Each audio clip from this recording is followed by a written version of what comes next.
Welcome to Hort Culture, where a group of extension professionals and plant people talk about the business, production, and joy of planting seeds and helping them grow. Join us as we explore the culture of horticulture. I've had lots of coffee. I have a really big coffee mug. So you're gonna be able to tell the level of hype through this episode, and we're talking about some cool stuff today. But from the question, we always start an episode off with a good question, and instead of a completely random one, I have a good one that'll also lead us into our topic. What is your favorite? And it can just be in this moment. What is the one that you're thinking about the most? What native plant excites you, makes you happy, that you love, that you tell everybody about? And when someone's like, I want to plant something, you go, oh, gotta have this. What is it? Josh, go. Shumard oak. That's all I ever think about. Constantly. Okay. All right. Cool. Ray? I'm going to have to say, because I read it in an email, but also it's one of my favorite native plants. I used to dig it and sell it as an herb, but golden seal. Love it. Oh, yeah. Love I it. saw that email come through as well. Yeah. Yeah, I love Look golden at me seal. go. Well, mine is, of course, something that's going to pull it's going to come from a lot of different things. Mine would be 9-bark. Physocarpus is one of my favorites. And then I get to introduce you to our wonderful guest today. Brett's not with us, but that's okay because we have a wonderful guest who's another brunette, and I'm super excited to have some more hair power, not even girl power, hair power involved in today's episode. So we have Laura on with us today from Oakland Farm, and tell me your favorite right now. What excites you? What native is just pumps you up? Well, hello. Thank y'all so much for having me and for bringing in Shumard oak and 9-bark and beautiful forest medicinal golden seal. Y'all named some great ones. It is a hard question, but in this moment right now, I was spending some time at the nursery yesterday showing and walking around a spice bush that I have planted. Spice bush is one that I've been getting closer and closer to every year, and this one is actually a female. She just started producing berries last year. And so that was, just exciting to see her, stepping into that. And I don't know, she's just covered in flower buds, and it's a really neat part of the canopy where spice bush can fit. I could go on, but spice bush every is on my season, mind right? all the time. You should be able to have a favorite in every season or for every different application. Because people ask me all the time, well, what's your favorite flower? And I'm like, I don't know, today or in May, because that's a different answer. And I feel that's the same with native plants, because sometimes you're, excited about spice bush, and sometimes you're just, I want all the good fall color or whatever that is. And some plants, do a lot of cool things like 9-bark because she's the best. But yeah, no, that's wonderful. I'm really excited to talk about native plants. We've had a lot of requests for native plants. So shout out if you are one of those people who said, hey, can you talk about natives? Absolutely. And the only reason we hadn't yet is because we wanted to have this wonderful guest on today. So Laura, tell us about you. Tell us about your business. Tell us about, I don't know, if you got a cool dog, you can tell us about that too. Of course she does have a cool dog. Yeah, we got 2 of them, 2 farm dogs that probably need some more jobs. But yeah, hi everybody. My name is Laura Greenfield, and I'm born and raised here in central Kentucky. Grew up in Lexington, but also going out to Paris, Kentucky, Bourbon County, some of Ray's territory, and going out to my family's farm where my grandmother and cousins and family lived. And the farm's been in the family quite a while, and I always really loved going out there, spending summers out there, taking the drive on Paris Road, getting out of Lexington, being out there for holidays. And when I started at UK, I was just getting really interested in agriculture and trying to find ways to get involved on the family farm. In its history, it's been all sorts of things. It had mules. There's, a couple of big mule barns, maybe for stalls, and, feed troughs for the mules from, 100-something years ago. And it's been a lot of row crops, of course, tobacco. We tried the hemp pilot program to grow hemp for seed, a handful of years ago. And now it's predominantly beef cattle. And then we have a small herd of cow-calf finish operation of, the cows and the calves. And yeah, my fiance, my uncle's out there farming. We're all farming together. Got our 2 dogs. And then it was 10 years ago this year we started the tree nursery. And that's just been the joy of my life, to get to be in that journey and getting to know these plants more and more every year and meeting people from across Kentucky. There's so many people that are seeking out native plants and doing a lot of really cool projects with them. It feels It's like, I don't know about you, Ray, like I've been an agent now for 11 years, and so every year it feels like there's more and more people coming in asking for natives and where do I get them. And the first 5 or 6 years I definitely. was here, it was kind of hard. There was one place that might have just like a couple of the basics, the milkweed, the great things, but not the vast array of great native plants we have here in Kentucky, and certainly not woodies and shrubs, because obviously they take some more time to get going. So it's so exciting now. I feel like the past 2 years, I've really been able to give people some options and say, Oh like, yeah. oh, if you want to go, get woody shrubs or trees, go here. If you want pollinator specific, go here. It just really, I've just really seen that grown, which is awesome, because it seems like people who really might not normally landscape, they don't really care, but somehow they suddenly care about natives, which is really Mm. cool. Yeah, that makes me wonder, Yeah. and maybe everybody can kind of answer like this question, but are people voicing a reason for their desire for natives? Like, is there specific reasons they're asking for it? I don't know, Laura, what do they come I, to you looking for when you speak to individuals or businesses? I'm assuming you sell to both. Is that true? Individuals or businesses come to you? yeah, we sell to, a wide range of folks. It's people, maybe in more urban areas, more cities where they just have a yard and can plant a tree or a line of shrubs. Or even, there are people who wanted to put a microforest in their backyard, it's full of edibles and Cool. Yeah. everything.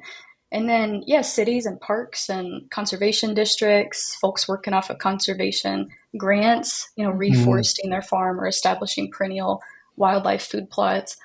I think a big reason people are so interested in this is one, that we're really standing on the shoulder of giants. As that phrase goes, there's the generations ahead of all of us, the folks that got it and really saw the benefit and ecosystem values to these plants did a ton of legwork educating communities on it, and having very, very small scale backyard nurseries. Mhm. And now I'm able to go to some of them as my mentors and learn from them. How did you communicate about this? Let's talk about how we show people the caterpillars on these plants. So just in general, small local scale, there's been a lot of education over the past decades and more. And then just a lot of research at the national level too. I have Doug Mhm. Tallamy's book right here, all Nice. post-it note marked up. He did research, for folks that don't know, up in the Northeast on, the product of a lot of his books is about the pollinator relationships with these plants that we call native species, that formed over evolution. Another big book I got that we lean on is Dr. Mary Wharton's Tree and Shrubs of Kentucky Oh, book. that's a good one. So I think we're reaching this point where the foundation has just been building, just thinking about building the soil. We're all trying to build the soil. It's becoming a really rich environment. People know about the plants, and I think you're, interested in just something different, plants that really work with our landscape. Mhm. And it's starting to make sense to people. Before we get too deep into it, I guess we should kind of, in a round way, define what we're considering natives, or how do people in general define that. Any of you guys have a definition you want to throw out there? I know we were talking a little bit about this earlier. It doesn't have to be super specific. But what's your all's definitions? Laura, especially you, where you're in the business of natives and you have all this personal interest in natives. What's your definition? Just curious.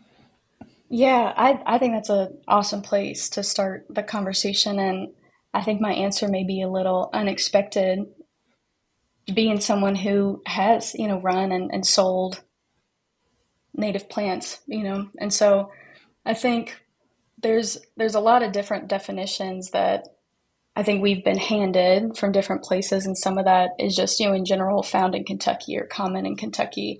We see these, in books, like some of the books I reference, old records, that we have, or cultural knowledge that was passed down, lists that were shared from, UK or from Fish and Wildlife. I hear some folks trying to talk about a definition sticking to a particular timeline. Even, they were here before Daniel Boone got here. Right. Some other ways that people define native plants are, maybe it's not just native to Kentucky as a state, which are borders that we have created, but they're more native to ecoregions. Mhm. What is native to the top of the Yeah. mountains of eastern Kentucky? What's native Right. to the floodplains of the Mississippi River? Another way people define it is it's defined as a negative. Sometimes it's not quote unquote invasive, or it's not Mhm. Right. quote unquote alien. But I really feel like these definitions that I just said aren't the full story, because native actually changes based on the particular timeline Mhm. that you're looking at. Our ecosystems have constantly been changing since the beginning of time, and just like a stream is meandering back and forth trying to find a balance, the ecosystems are also orbiting around a Absolutely. balance. And so what we consider as quote unquote native here in this certain point in time is actually not the forever Mhm. condition. Right. Thinking about climate change that has always, Earth's climate has always been shifting, of course, drastically now with, human induced climate change, disturbances, natural and man made. Ecosystems are just constantly shifting. So I think it's really hard to land on Mhm. something particular and say this is native. Right. And I'm not even sure Yeah. that's really of Well, benefit, to the that's a plant. great So point. Yeah. what I say, to sort of long story short, to answer the question, that when I'm talking about the species that I'm growing and the word I've been handed to label them as native, but I'm really like longing for a different word. But some of Mhm. the traits I focus on are, these are plants that have long standing, deep relationships and connections with Mhm. their ecosystems. They Yeah. have evolved alongside the climate, hydrology, soils, pollinators, wildlife. They have these really complex, like beautiful symbiotic relationships. And they have this ability to adapt as their ecosystem changes, as they Mhm. have since the Mhm. beginning of their time here. And then just in general, species that are working in balance and supporting Mother Nature, trying to reach a balance. That's probably Yeah. really good. You What made I love your yeah. point that you made that natives don't stay in one spot, but Mhm. Right. natives move like everything else, and they have different dispersal mechanisms. And I've heard that in part of the definitions in my readings that I've done is it's natives that progress with non-human or with no human intervention. That's one of the Mhm. aspects of natives. Another that I've heard is pre-European settlement in the Americas. But all of this is kind of exactly what you said. They've developed in a certain way in their local ecologies. Mhm. They don't have any kind of massive movement with intervention Yeah. other I than like their own that. mechanism. I like that a lot. I mean, I hadn't heard that articulated that way before, but it's like deep ties and relationships that pre-exist Mhm. in these ecosystems. I like that a lot because my shorthand kind of answer usually is something like, was here pre-Columbian exchange. But, as you point out, it's like these are living things with processes and there are all these external factors influencing things. So it's always going to be a moving target. We can't just pick one point in history pre 1492 and say Yeah. this belongs and this doesn't, or this fits and this doesn't. Mhm. Yeah, so that's Exactly. really It's really cool to think about just how long these timelines are of Mhm. evolution and plant migration. We are just here for such a short amount of time, and we see these as, the common plants that are here, but that's just going to continue to change. I think an interesting example I've been thinking about recently is a northern catalpa, one of Mhm. the plants we call a native species here in Kentucky. They're huge ones in central Kentucky, but actually, in documentation I found, it's like, well, they're actually, their ecoregion, they're quote unquote native to, is Western Kentucky in the Mhm. floodplains. And my Mhm. grandmother tells a story of growing up on the farm, and someone came by in a wagon to sell catalpa trees. And that's why there's a row in the front of her yard of catalpa Mhm. trees. And so a lot of them, now we must think in central Kentucky were planted, or now, have spread by their Mhm. own, seed.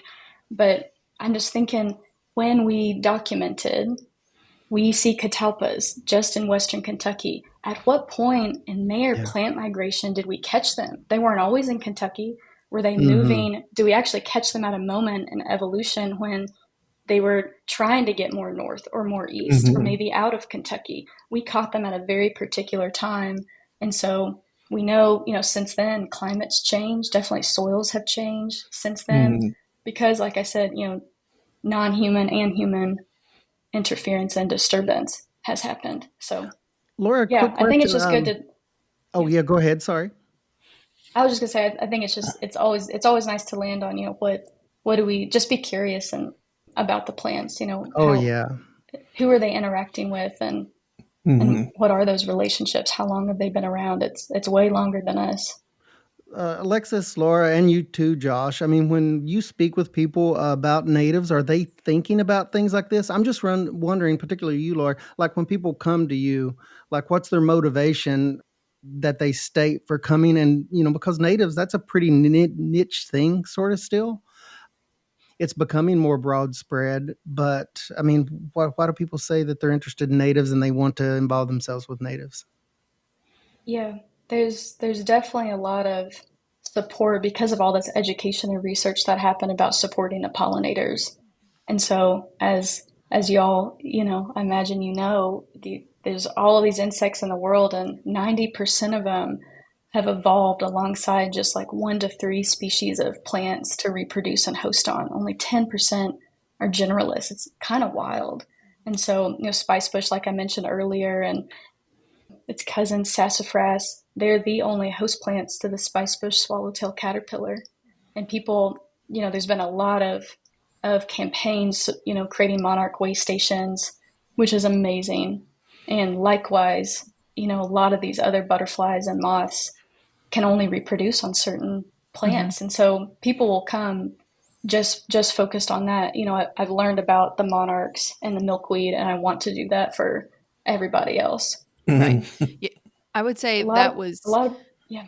it just seems like that stemmed I was going to say that earlier, like that monarch and bees too, right? So I think whoever kind of these way stations for or and all these like they're starting with these like sort of little bee way stations, but the people who sort of created monarch way stations, I think whether they did it on purpose or not, but included a lot of plants that are good for other pollinators, right? And like not always necessarily the exact host plants that are needed, but maybe it's a nectar source for something. So maybe it's not great for the caterpillar, but it can be good for the butterfly.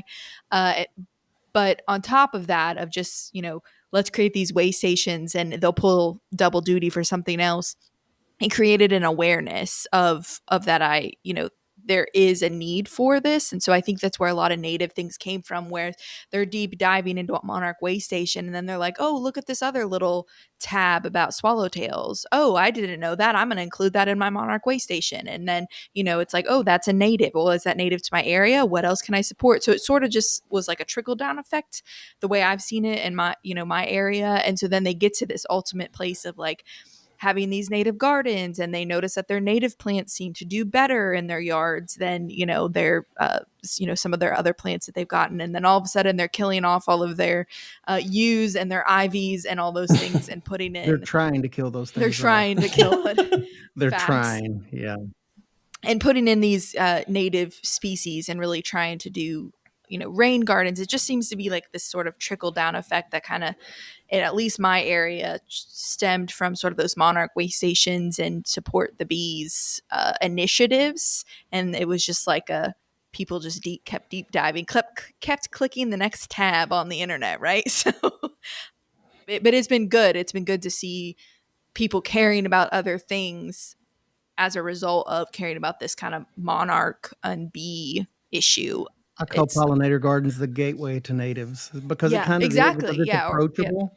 yep. And I see pollinator gardens, like I was in front of Country Boy last year, and I was like, oh, that's an awesome, pollinator garden, and it Mm-hmm. raised so much awareness. And like you said, Alexis, it makes people ask other questions, Mm-hmm. and then it starts this whole line of inquiry kind of Mm-hmm. down the line. They're like, well, I can That's support the pretty cool. monarchs, but what else can I do in my, Hmm. pollinator garden? It's just like it's an excitement and all the different things that can go along with that. It's been great to see. I've got a friend who it was like that exact thing happened to her. It was like suddenly she found out that the monarchs were in trouble, and she was like, I got to do something about this. It was like when Laura, when you and I were young, it was the sea turtles, right? Like the sea turtles are all dying, and we can't have straws, and we got to cut our 6 packs up, right? So now it's like the monarch and the bee or the new sea turtle, but so I just watched her little garden grow and her come to me and say like, what else can I buy? What else can I buy? And now it's, she's got 4 spice bushes, and she only buys plants based on what the, pollinators and their different stages are, and just the release of the caterpillars. And it's just a whole thing, and now she's getting into the birds, and how does that ecosystem, work into, these pollinators that she's supporting. And it's been fun to see how this like tiny little thing has grown into this massive garden that she's got with all these different natives involved. I think it's a really That's cool, awesome to see. yeah, I think that's cool. it's hard, if not impossible, once you learn about these interconnections, to close your mind to The that. web. Yeah. And absolutely, yeah. A lot of my talks, when I'm talking to garden clubs or people, a lot of my talks about native plants end up talking about the caterpillars, honestly, and birds, and these insect. Thinking about these woody plants are eaten by the insects, and then the insects do this incredible, magic of transferring the sun's energy up the food web. That's they're so critical to every single aspect of the food web, of which we are a part of. Right.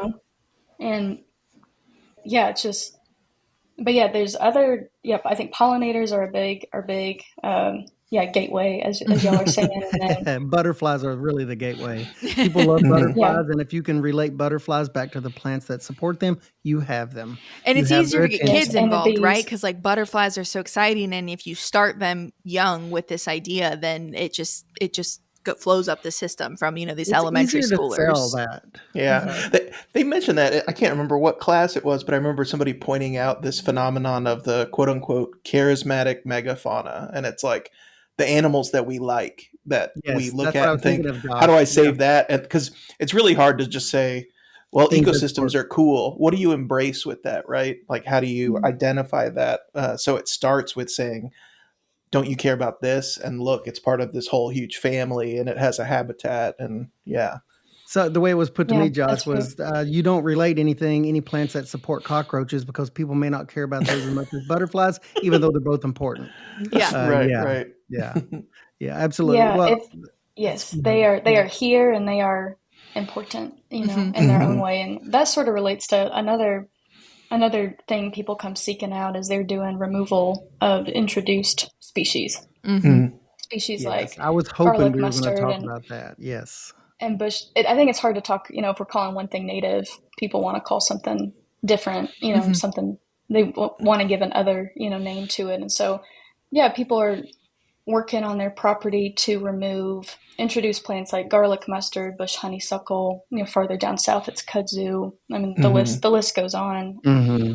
And so, as people are doing removal, they are replanting with native plants. An example is that the part of the canopy that spicebush in our woods typically occupies when a forest is disturbed, and bush honeysuckle is able to take up that space, that then isn't space for spicebush. But I think, similar to my definition of native, being a little bit more complex, I think it's also, talking about who we call invasives is also really important. I got some customers who say that they hate invasives and speak really harshly, use really emotional, harsh language about them, and are buying woodies from me. And then, maybe the next appointment an hour later will be a customer who is speaking very differently about quote unquote invasives. And they might be folks living with bush honeysuckle and managing its spread through grazing ruminants, and also planting natives. Or, down south, folks are learning more about kudzu and piecing in that cultural knowledge that none of us had when everybody was introducing it. How do communities live and work with it, use it as food and fiber and medicine in Asia. And I just think it's wonderful and funny that, both are seeking out these species that we've already talked about have so much value, and even values we haven't mentioned, pollinator support, but riparian buffers, help for our water quality, food crops, all of that. But I think when we talk about invasives, I think it's really important to name that we have to first accept where we're at now. We as humans have caused a ton of disturbance that is here. An example is bush honeysuckle didn't just come in and take over pristine, giant, healthy forests. We first logged those forests and took away their ability to support spicebush. And we've learned now that, bush honeysuckle is one that can really thrive in those conditions. And so the way I want to operate and, encourage other folks to operate is just, taking responsibility, lean into that acceptance and learn from these whys. Mm-hmm. Why actually is this happening, and why were the monarchs struggling so much? Right. Why are, for the horticulture industry too has, a giant responsibility for bringing in introduced plants that brought with them diseases and beetles. And Mm-hmm. so, yeah, we have caused a lot of disturbance and changed the ecosystem so quickly. Usually this would have taken place, evolution happens when things are out of whack, and we have whacked up so many things. Understatement Right. of the year, out Laura. here. It is Right, right. wacky out here, and at the same time, like, I believe Mother Earth is handling this. She's the best one who knows how. Her timeline, though, is just much longer and Right. much more sustained than ours. And so we've created so many opportunities for evolution to happen, and some of us aren't patient enough, to wait another 1,000 or Right. 10,000 years to see how this all shakes out, how the stream meanders back. And so that's why, there are definitely folks who are putting energy into removal and replanting. And at the same time, like I said, at least the other 50% of my customer base are folks that are living with these introduced species and still planting natives, not Somebody letting said anything stop them. somebody's one person's invasive is another area's native, and I thought that was interesting because they were just pointing out the fact that it kind of all relates to the speed with which somebody brought something somewheres typically, or they disturbed an environment that let something in that was maybe moved through human intervention. But I thought that was really cool. They said one person's native is another person's invasive, and they were just speaking to the fact that it's here now.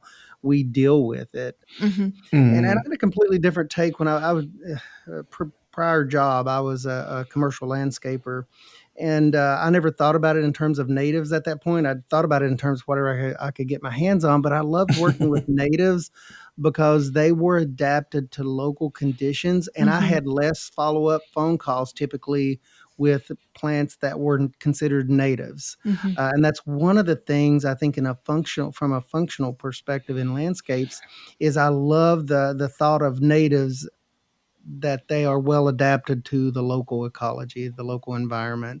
And that's one of the reasons that I recommend them a lot, because I think in the long run, they're not zero maintenance, especially during establishment. Maybe that's a misconception we can talk about a little bit. They do take a little bit of establishment in some cases. But yeah, that's the reason I like natives, is that their adaptability, that they are adapted rather. So, and I think sometimes when I'm working with gardeners who, maybe they have a very traditional landscape, they have Nandina, they have daylilies, boxwood, those kinds of things, nothing wrong with them, but they're, ready to, they want to do a total overhaul because they feel, I think a lot of the time, some level of like guilt, and they're just like, I gotta completely overhaul it, but they still want this no maintenance or low maintenance. And you're like, well, invasives are low maintenance, but then you start telling them the names of some of these natives. You've got, and what I'm thinking of immediately is things like Joe Pye or some of the Solidagos, which is a goldenrod, which is the state Kentucky flower, in case you guys didn't know. I know you guys know, but like listeners, if you didn't know, you start telling them this, and all they can think about is sort of that very aggressive, it's everywhere, they think of it more as a weed.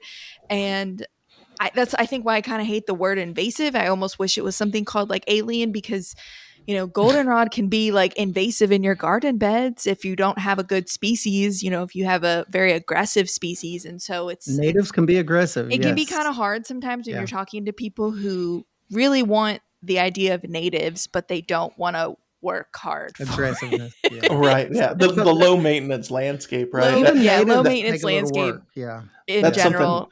Yeah. When I used to do more work with like the nursery extension stuff, because there's a profound benefit to having a quote unquote low maintenance landscape that you're not having to mow and stuff like that repeatedly. But I think one of the educational framings I used to use was to point out that, a backyard isn't truly like the middle of a forest, so Right. when you are planting species, they don't have the benefit of being surrounded by all Mhm. of their existing friends and family connections. Like it's a tree on its own, and that's why it needs more like attention and support because it's in that built Yes. environment, right? Like we've already kind of changed its like typical place in Yes. Right. such a way That's an that we awesome have to. point, Well, Josh. Yeah. and Great not point. all of the land, like we were saying earlier, what's native? Well, it could be found in Kentucky, but is it found in Western Kentucky or is it found in, the hills of Right. Kentucky type of thing? And you're trying to plant both of those things in a full Yeah. sun area that it might not, that maybe it's a full sun plant, but it's more alkaline or it's more acidic. So just because it's native, and I tell people that all the time, like I just got a question this morning, someone wanting to know where to find a bunch of white pine seedlings. And I said, well, like here's I gave him some options on where to find 100 or whatever seedlings, and then I said, but if you have clay soil, that's not, we don't see them thrive here. They thrive over by the gorge, over in areas that have a sandier, maybe a more acidic soil.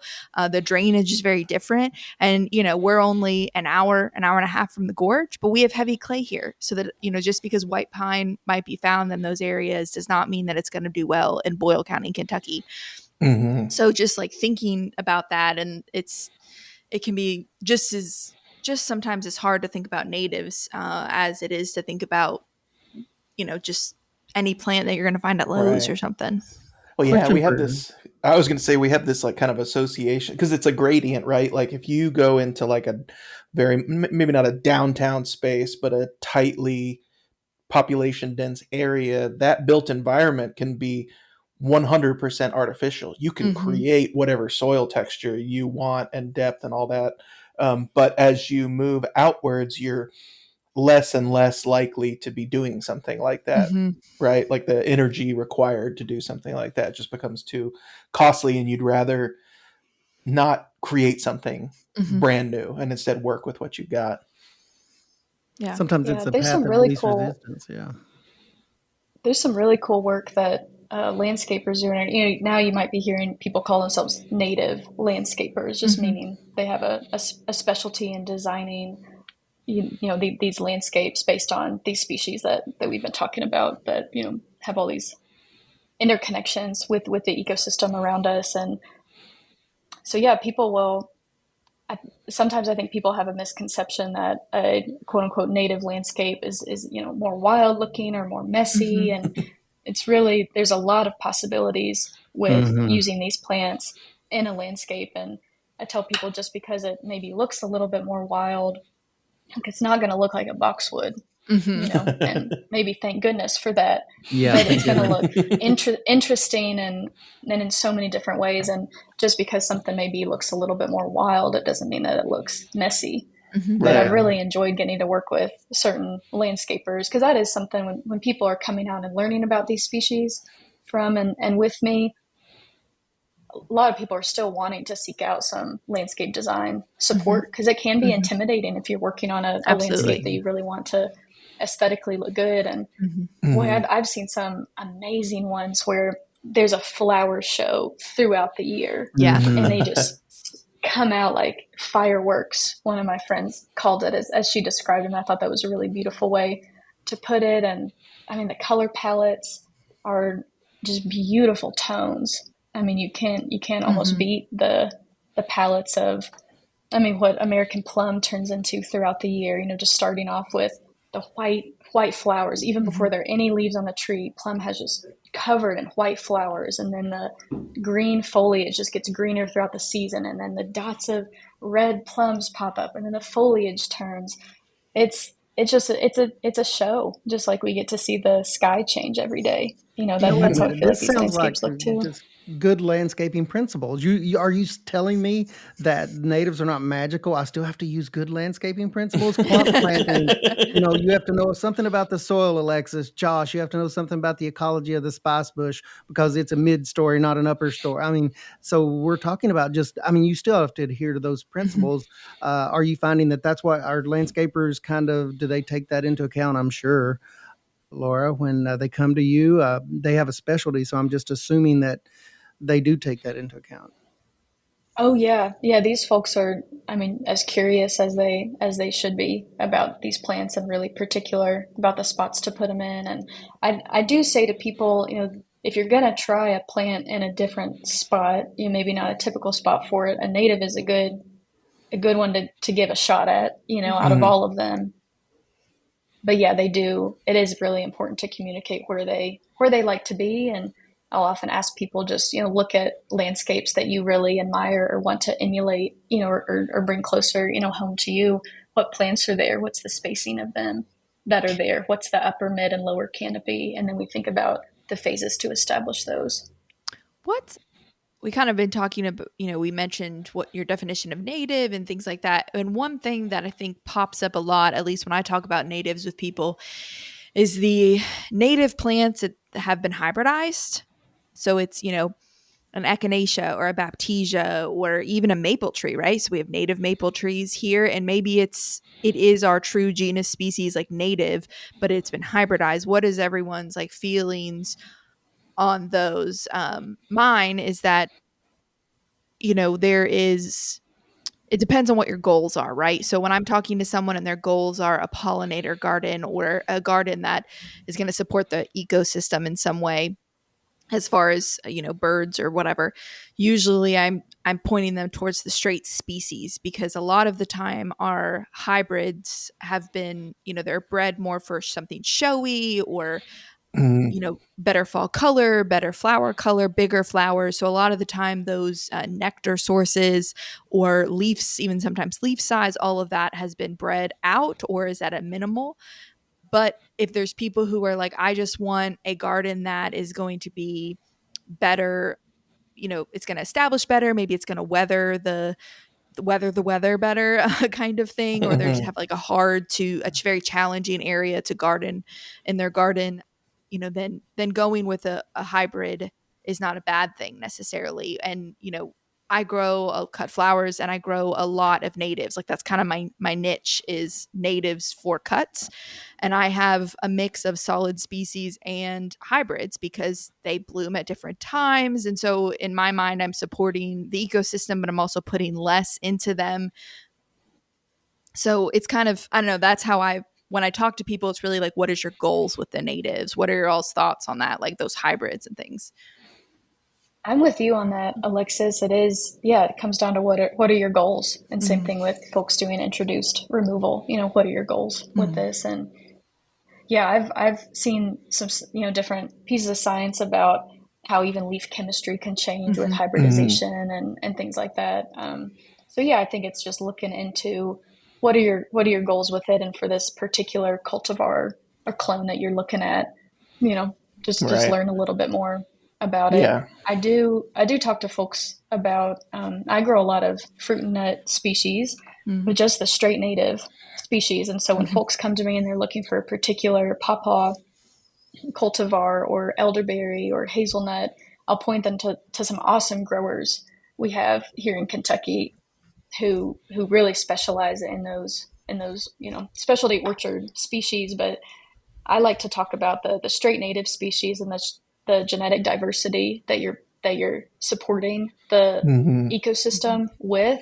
Those are the I've planted plenty of cultivars, and we'll add a handful into our orchards here and there, but I'm also planting a lot of the straight native species because those are going to be the ones that, have a shot at being really adaptable with any sort of disturbances or climate shifts that are happening.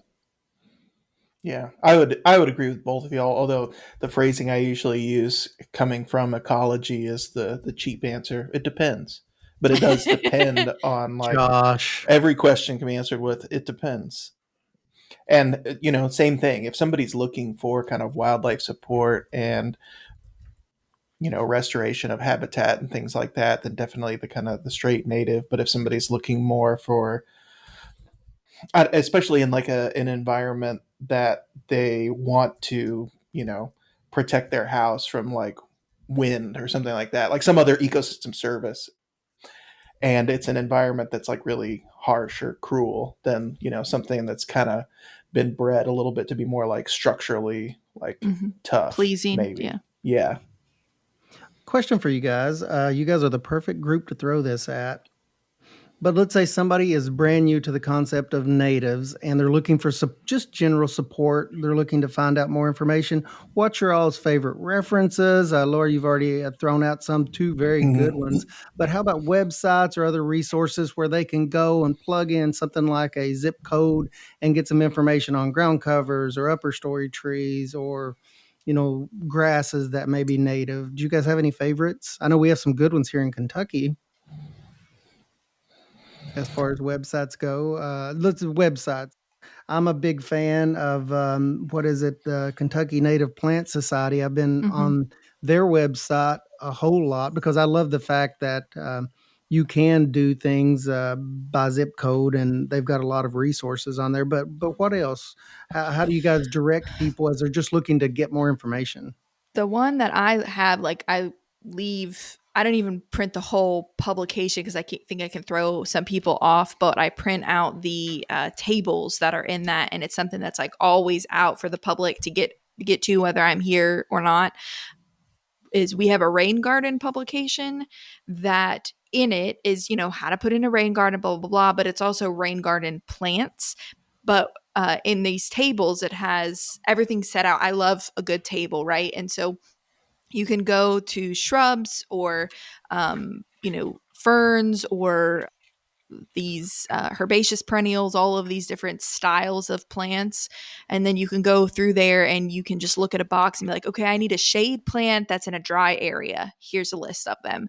And so you can kind of cancel them out. Wet area that's in full sun or whatever that mix is. And so I leave that, I just take that out of that publication. We can put that in the show notes.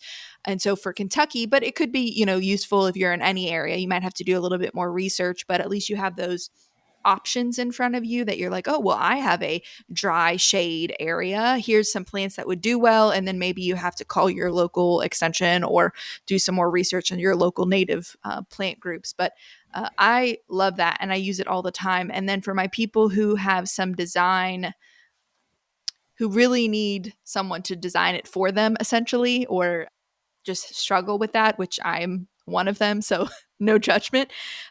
There's actually the city of Lexington has some really good I forget what it's called. I'll find one. It's I like want to call it is it the plant by the approved Lexington numbers. street trees or something? I think it's the Well, list of their street trees, well but Is it there's it? the I lists think street. it's natives. plant by numbers. Yeah, Is it the plant by plant numbers. by So numbers? there is, Yeah. Josh, yes, the street trees. If we're talking about trees, yes, but the plant by numbers for Lex, they have a couple different options: full shade, full sun, around your mailbox or around your home, and what in it. They're, I think, all natives or mostly natives, and it has like color schemes. So if you're like, I love blues and pinks, I would love to Mhm. plant around my mailbox native plants in blues and pinks. They give you a list and they give you just like a general picture so you can kind of imagine what that would look like. And I think that can be really helpful for people who are just wanting to get started, know where to go. Those are really have been really great when I've worked with people. And then they adjust that, right? They might take that plant by numbers and they say, oh, I don't like the look of that. I'm going to add in this different echinacea from this other list. But it helps visualize that. So I give that to everybody. Is that just for like Central Kentucky and Lexington, Alexis, that resource? It's got you can look it up online, but it's got natives on it. So again, you'd have to kind of think about, what is native, but Ecological for most reason, yeah. people, their homes are pretty um what did you call it earlier, Josh? The built environment, Yeah, that like a built environment, so it could be a mm. little bit more applicable to I think most of Kentucky. But again, you got to do a little bit of legwork on your own, but the basis is there. It seems like the Ladybird Johnson, you mentioned like how you can drill down a list given Mhm. specific like sun versus shade versus soil type. A national one that I use is the Ladybird Johnson out of, I believe, Texas, but it's the Wildflower Center and it's applies to the entire country based on zip code, but it can be very specific. Its drill down tool is amazing. The Mhm. Ladybird Johnson Wildflower Center. Laura, have you ever heard of that one or used that one? I love that one because you can get so specific based on specific sites. I really like Yeah, that I've one. definitely used that website before, and it has, like you said, really particular information about, especially the pollinators. Which caterpillars are hosted by that plant and all of that. I think just even wherever you're at, listening to this, just finding a guidebook of the trees and shrubs that are found in your area. It doesn't even have to have native in the title, but just what are the plants around me that I can start to get to know. And I think a companion guide to that would be what are the insects around me, even just a butterfly and moth guide to start off with. And Oh, if you nice. really Yeah. want to have some of the full circle picture, get a book of the mushrooms, the fungus that's found in your area. It's all connected, as we know. Um, but I love having just a stack of books with me, and just, yeah, classic. Take them Local into the woods with references, you. yeah. Yeah, wherever you're at, Yeah. whichever country you may be in, there's probably gonna be some reference materials for the flora and fauna that's there. So I guess if you're a self-directed learner, just seek out that information, try to find some reputable information on where things can be located. It may be Yeah. different. And It's talk going to be to, different for your area. Yeah. yeah, and talk to any grower that's in your area, you know, Hmm. and whether they call themselves a native species grower or not, and again, a lot of people, something I've really learned is a lot of us are out here growing plants and we may not have a Mhm. tree nursery or a flower farm, but people are, that something is really in the air calling a lot of people right now to grow from seed and Mhm. cuttings and just get more plants out into the world. And I even think, I've had my fair share of setting up at farmers markets, with container Mhm. plants, and I see a lot of other people's doing that too. So Mhm. just talking and sharing knowledge is a really, really powerful way of learning about these plants too. So one thing we got so excited about, like the in depth of like what is a native and all of the ecology of it all, but we didn't actually ask you what. I mean, we know you grow natives, obviously, but tell us more about what you all have there and what is available for people in the area. Yeah, sure. So we grow about over 30 species of trees and shrubs. We started the nursery 10 years ago, first as an effort just to get more trees planted on the farm. Hmm. Like so much of our land, it was cleared, and we'd love to get trees back, for livestock, but also Kennedy Creek runs through our farm, which drops into Stoner Creek, which is Paris's water supply. Mm. And so so we just know about our watersheds and water flow, every bit of it is really important. And Hmm. so my family actually, I think that's about 15 years ago, planted a native buffer Hmm. around that creek. And so we just want to continue to, piece that back together, get more shade for cattle, add some orchards, get more deer on this farm would be awesome. And then we started to diversify the farm operations too. I'm the sixth generation to be stewarding this land. And so what's my piece of the puzzle here, running cattle, but what else could we do? And so just, economically diverse the operation, was a part of this goal too. So yeah, we grow, everything is in 2-gallon containers. Everyone is in 2-gallon containers. We started off growing big canopy trees, ton of oaks, tulip, poplar, sycamore, coffee tree, black gum. And the more I learned about all these species around us, I got really interested in our edible landscape Hmm. plants, pawpaw, American plum, all the different hickories we have. We have some huge hickories on the farm, hazelnut, and then our native flowering shrubs. Our native flowering shrubs are just amazing. Some can get 10 plus foot tall and create living hedges or, even privacy screens. Sometimes folks come to me and ask about I want to block out an AC unit or block out a view of a fence or my neighbors. And I'm like, well, my pines are in 2-gallon containers and are pretty small, so it's Hmm. going to take a minute for them to get that big. But I've been able to convince, a handful of people, let's plant some Carolina allspice, let's plant Hmm. some spice bush or American plum in this hedgerow. And during the year, you can't see through that at all. And there's a ton of winter interest in that too, even when the leaves fall back. So yeah, we grow all the containers are above ground and on an irrigation system, which of course is really helpful. They're all between 1 and 4 foot tall. We're always trying to get them a little taller, but make sure the priority is that root ball, Hmm. making sure the roots are happy and healthy. We stopped growing in plastic probably maybe 6 years ago. The roots can just circle so Hmm. much in plastic, especially when I might be caretaking for these plants a couple growing seasons before they go to their forever home when people buy them. And so we started growing in these fiber pots that are made from recycled plastic water bottles, and it's really neat. And I see a lot of those on the market now. The ones I have aren't biodegradable, so you got to cut them off. Uh, but yeah, just trying to grow really healthy and high quality plants that people are interested in. Every year, I've tried different plants. Some I grow from seed that we collect on the farm. We have some beautiful oak trees and hickories and the plums we've planted and nine bark. Yeah, I grow from seed from our stock and many others. And then some we buy in as starts. And our value add is growing them out for Mm. people. We in the woody market in the industry, there's one end of the spectrum is bare roots that we've all seen and handed out at giveaways or been on the receiving end of, and those can be pretty cheap per stem, 80 cents, maybe $1 per stem, and really quick to go into the ground. But also because they don't have a lot of roots on them, it's going to take them a while just to get established. Other end of the spectrum is the big trees you buy that are wrapped in, it's called ball and burlap. So they're normally grown in the ground and then cut out of the ground, and that process can sometimes take as much as 30% of their roots off. And Mm-hmm. so it's going to be hard to get top growth on that plant until those roots grow back. And so our intention has always been, let's grow a really solid, established, healthy root ball. So these Yeah. plants are ready to sink into the soil and get growing. And in that sense, death loss is typically a lot lower than either, those other ends of the spectrum, and even maintenance can be lower too.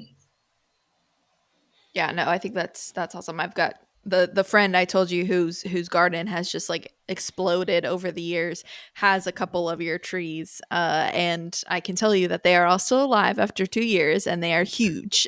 They took off super fast. So you all do a great job and really care. That root ball, like you said, is so important for those young trees. And I think a lot of people there's research done, on sizes of trees, and there's everyone always thinks, well, I'm going to go put in this big 3-inch caliper tree because it's kind of that instant gratification. They want the bigger, the better. But, research is showing that some of these smaller ones, these 1-inch, which are a little bit larger than what you're talking about, but are within 3 years are bigger than those really big ones. So it's kind of like, yeah, you got to be a little bit patient, but it's only a year and you're planting a tree that will probably outlive you. So a year is nothing to wait, and Commercial then landscapes were right, get notorious more for bang for that. your They buck, wanna and get they're yeah. cheaper, and that all comes back to usually that root system is a lot less disturbed. And so the size that you all are doing are also really manageable for people. Like, I have planted ball and burlap trees, and man, that's an Mm. ordeal. Like, even a Right. smaller ball and burlap tree, like, you're lugging it around, you're trying not to break it,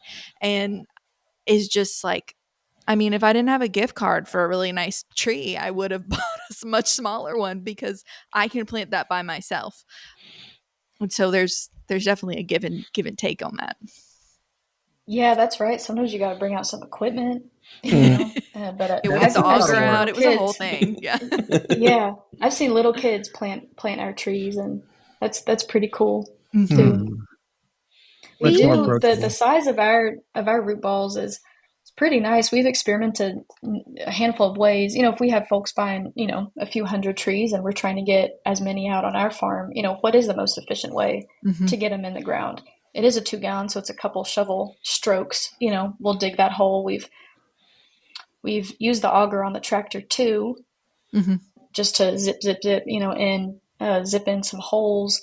And it's a good size, but you got to be careful using some of that equipment. They can just really create a smooth sidewall Yeah. of that Like that hole. And glaze. you, Yeah.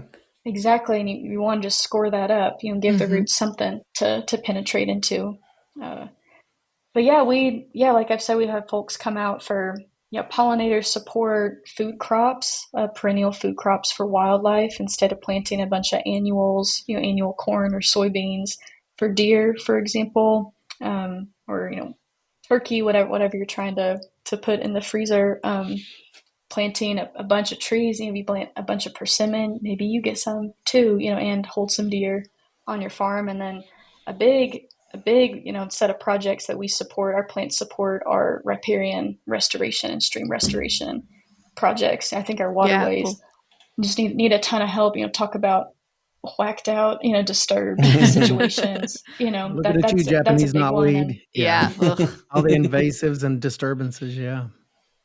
yeah, I mean, it all just comes back to us, that we Hmm. brought all that here. And so, as folks are, trying to put some money and some time into helping our streams and increase the water quality, the plants, whether it's the herbaceous perennials or it's the next level up, the mid canopy shrubs or the trees, they all fit into that project as well. Sweet. Well, any last questions before I ask Laura how we can find her and contact her and follow her and all that good stuff? Any lasting questions? Awesome. Well, Laura, tell us, how can they find you? How can they buy trees? How can they just follow you around on your journey? All that good stuff. Yeah, or just come talk about plants. Share what you know with me too. We have our nursery's name is Oakland Farm Trees. We're in Bourbon County, right outside of Paris, Kentucky, on Winchester Road.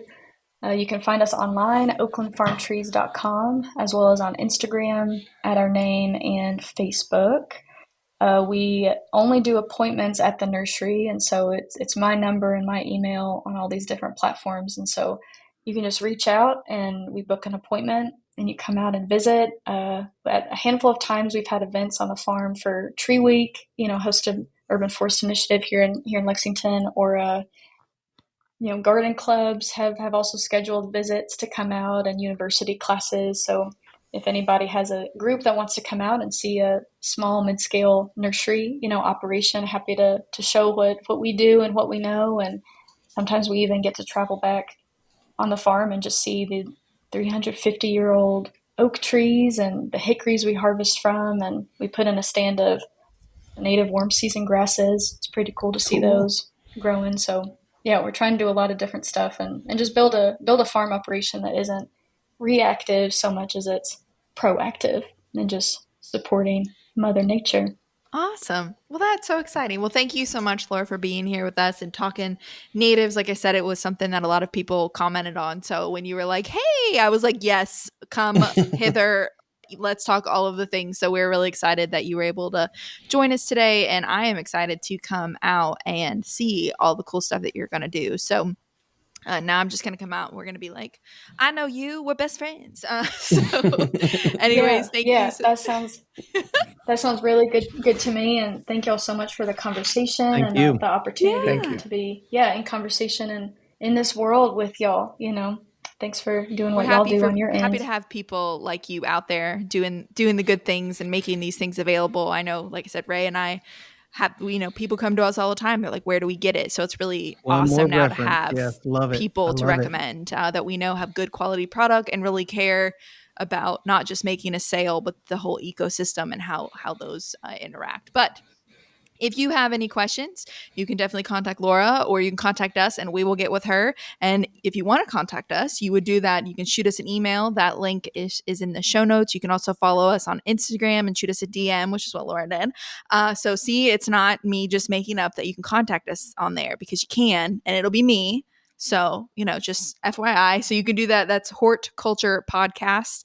If you want to leave us a review, you just tell us, just if you just want to love on Laura and tell her how awesome she is, please feel free to do that. And you don't even have to bring up the rest of us, because who are we? She's amazing. Tell her how awesome all the things she's doing are. But we hope to hear from you guys soon. Thank you for being here with us. And we hope that as we grow this podcast, you will grow with us and join us next week. Have a great one.